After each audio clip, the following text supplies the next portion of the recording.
भोले दरबार कान्हे पकावर धरी धरी ए जीजा जी हरी हरी जीजा जातानी भोले दरबार कान्हे पकावर धरी धरी हरी हरी ए जीजा हरी हरी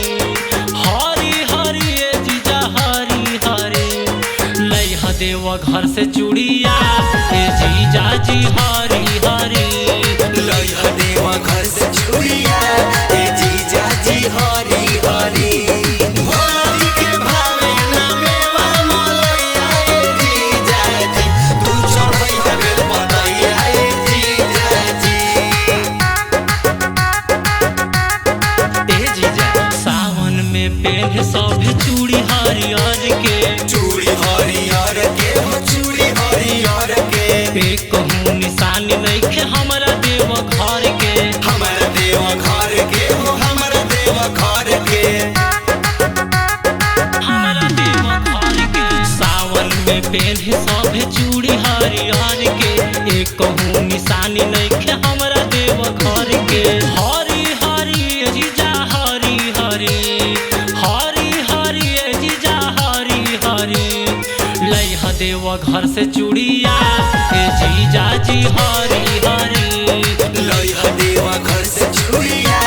ए जीजा जी हरी हरी देव घर से ले आईहा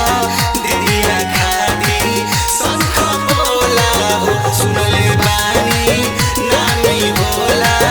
देव घर के शंख बोला हो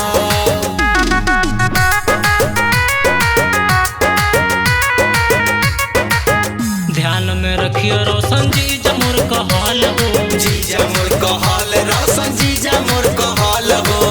ढारी के जल हमके करी हा वीडियो कॉल हो करी हा वीडियो कॉल जीजा करी हा वीडियो कॉल हो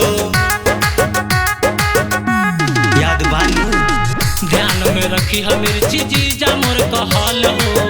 ढारी के जल हमके करी हा वीडियो कॉल हो हरी हरी ए जीजा हरी हरी